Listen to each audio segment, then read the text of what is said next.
කිසි කෙනෙක් පහත් කරලා කතා කරන්න එපා. මාන්නකාරකම් තියාගන්න එපා. සංසාරේ තිරිසන්නු වෙලා උපදී. කිසි කෙනෙකුට කොලොප්පම් කරන්න එපා. සමහරු ඉන්නව නේද ඔය අර මන්ද මානසික පින්නතුන් ඉන්නේ. මානසික ආබාධ තියෙන අපේ පින්නතුන් ඉන්නවනේ සංසාරයක් උසා. කවදාවත් පින්නතුනේ ඇත්ත අවතක්සේරු කරන්න එපා. කවදාවත් කෙනෙකුට ඇඟිල්ල දික් කරලා ඔය අනෙකගේ අපිරිසුදුකම නිසා අපි බොහෝ දුරට අනෙකව හැල්ලු කරනවා පින්නතුනේ. කිසි කෙනෙක් පහත් කරලා කතා කරන්න එපා. මෙහෙම කතා නොකර ඉන්න පුළුවන් එකම ආත්මය මොකද්ද? මේවා පුරුදු කරන්න. මේවා පුරුදු නොකරොත් බල්ලෝ බලල්ලු වෙලා උපදී. මාන්නකාරකම් තියාගන්න එපා. අපේ රස්සාව,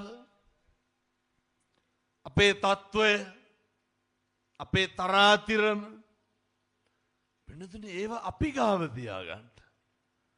ඒ මත කිසිදු මිනිසෙක් ඇති නැති පරතරය මත හෝ කිසිදු ભેදයක් මත අපහසුතාවයට නම් අදිෂ්ඨාන කරන්නද මගේ කටින් හාමුදුරුවනේ හෙට ඉඳන් කිසි මිනිසෙක් ලැජ්ජාවට පත් කරන්නේ බුදුරු ගන්නන්නේ නපරෝ පරං නිකුබ්බේත නාති මඤ්ඤේත කත්තචිනං කංචි කිසිවෙක් කිසිවෙකුට වෛර නොකරේවා පුරුදු වෙන්න. කිසි කෙනෙකුට වෛර කරන්න එපා. කිසිවෙක් කිසිවෙකුට නිඳා නොකරේවා.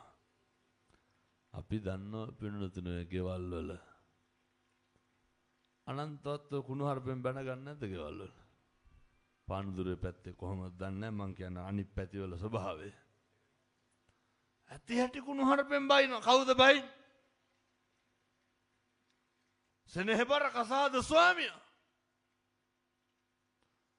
පවු නැද්ද? පින්නතුනේ මිනිස්සු වෙලා ඉපදුනාම ඒවා නොකර ඉන්න ඕනේ. අපි ඕන තරම් දන්නවා. මේවා ඉතින් අහලා හෙට ඉඳන් මේ විදිහට නොකර ඉන්න ඕනේ. පින්නතුනේ දරුවෝ ඉස්සරහ අම්මට අම්මු කුණු හරපෙන් බයිනවා. බයින්නේ නැද්ද? බයිනවා. මොන පිරිමිකමද? දැන් මේ හිටගෙන බණ අහලා තාත්තලා කල්පනා කරන්න ඕන ඉඳගෙන ඉන්න උදවිය මොකද්ද? ඔහොම හදවතට පොඩි තට්ටුවක් දාන්න. දාලා හදවතින් නිවාඩුව අහන්න මම මගේ බිරිඳට කී පාරක් කුණු හරපෙන් බැලලා තියනවද මගේ ළමයි ඉස්සර. ඇයි එහෙම බයින්නේ?